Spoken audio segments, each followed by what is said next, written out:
Welcome to Bone Epic Kit, where we make all of your dreams in the kitchen come true. Today I woke up with a hankering for a bacon, egg, and cheese sandwich, but alas, we had no bread. So I'm going to show you how to fix that, or how I fix that. Because if you make bread, I'm going to make us some bread. Check it out. I'm going to introduce you to our ingredients right here. We have 1 cup of whole milk, 1 tablespoon of granulated sugar, 1 teaspoon of instant yeast. We have a tablespoon of olive oil and 2.5 cups of all-purpose flour. And of course our trusty salt grinder, which we'll be using in just a moment. The first thing you're going to do is we need to bloom our yeast. The yeast is in a dormant state and we need to bring it back to life, basically. The yeast has been in suspended animation. What's going to bring it back to life is moisture and something to eat. So we're going to give it this sugar to eat.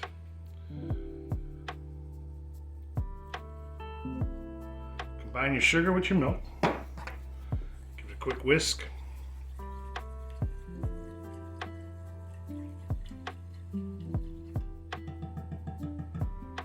And put that on medium heat until that mixture is body temperature. Sorry, not. Our milk is now body temperature, so we're going to take our teaspoon of yeast, sprinkle it over the top of the milk. Now you'll see it's just floating on top. So it's got a kind of a uniform layer. I like to give it a little bit of a shake, get more yeast exposed to all that yummy, yummy, sweet, warm milk. So this is going to wake the yeast up. We're going to leave this alone for about 5 minutes, and that's what's called blooming the yeast. And you'll see when we come back, it'll start. It'll be foaming almost. You'll see foaming, and that's what you're looking for. And that's how you'll know that your yeast is bloomed and ready to use in your recipe. Our yeast is looking pretty good. Let's go ahead and mix this up, turn it into a dough. Our flour is going to take about half a teaspoon of salt. Do that. Going to make a well. Add that oil.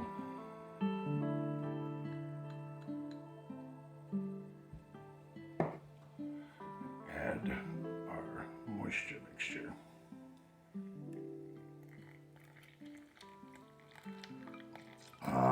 The reason I bloom my yeast, some bakers would have skipped that step and just thrown it right into the mix, but with my work in industrial bakeries and businesses, that's a risk, because blooming the yeast allows you to make sure that it's active, because yeast can die and it'll look just exactly the same. But if you bloom it, then you're only risking half your ingredients in case the yeast doesn't rise. So if I had just put the yeast directly into the dough and tried to make a dough, and then the dough doesn't rise, boss gets real mad. So that's pretty much the only excuse I can give you for why I bloom the yeast. It's just a preference. Because then if the yeast hadn't activated, then I wouldn't be risking throwing out this much flour and the salt and the oil and everything else. It can get really expensive when you make a mistake like that. Okay, so you want it to come together.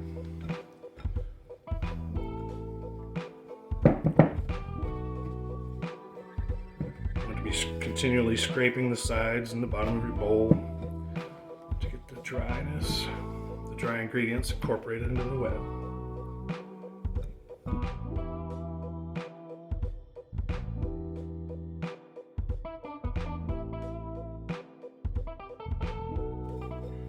When you're using your hands, you can feel where there's more moisture, and then get those dry ingredients into the moist areas better with your hands than if you were just looking at it. So now we've got a nice dough ball right here. Look at that result. This is going to turn out very well, I can tell. Now that you've got a uniform dough,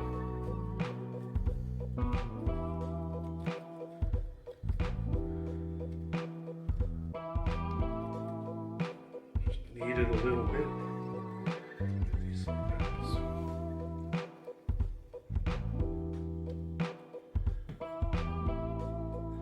We are going to cover that and let it rest for 30 minutes to an hour. And this will be our first proof. We want this to double in size. It's been about a half an hour, so let's see what we've got. You can see the dough has nearly doubled in size. It's got a good texture. The moisture is getting absorbed. Now we have to knead it again, and we're going to shape it before we go into our second proof. So what I have here is about a tablespoon of softened butter. I'm just going to take, we're baking in a loaf pan today. So I'm going to take that butter, paper towel, just go around the inside of our pan. Try and get complete coverage of all sides, all the way up to the top. You can use olive oil for this. You can use lard if that's what you have. Now that you've got that completely covered, sprinkle a little flour in there, and you'll see the flour sticks to where the butter is. Now, because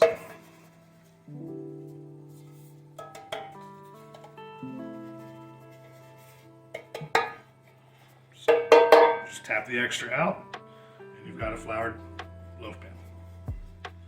So set that to the side.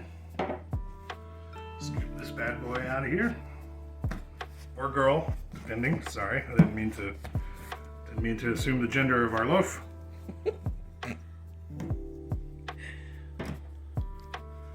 Just going to see, look how smooth and silky that's become. That's the consistency you're looking for. So, just going to knead that a few times.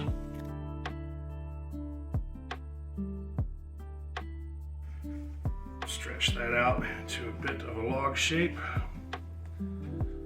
Baby loaf. Let's see.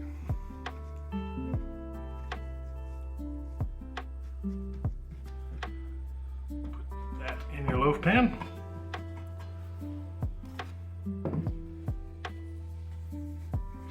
Cover that again and let that rise for about another 10 or 15 minutes. So this is our second proof, and we're in winter right now. So I've got my oven preheated to 350. I'm just going to place that on the warmest part of the oven right there, and that should help with the second proofing process. Let's see what we have here. You see it's gotten bigger again. Let's go ahead and throw it in. Got the oven set at 350 degrees. And on our middle rack for 30 minutes. Our timer's gone off, and now it's time to check our product.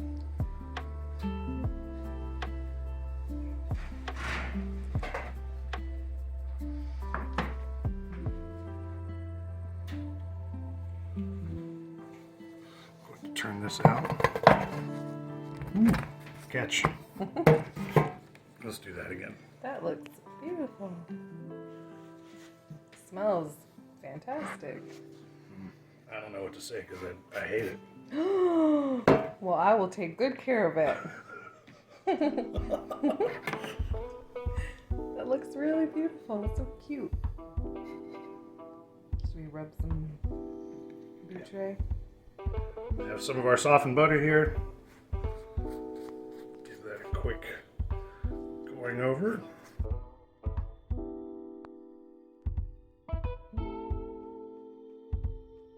Now I would let this rest for about 10 minutes before slicing, but for the sake of production,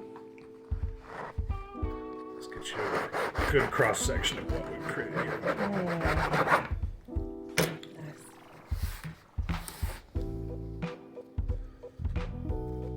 that smell? That looks really good. It's got a good spongy texture. Bounces back. Nice crispy outer crust. And there's your basic white bread, everybody. Thank you for joining us. As usual, leave anything you'd like to see us make in the comments. And we'll catch you next time. God bless.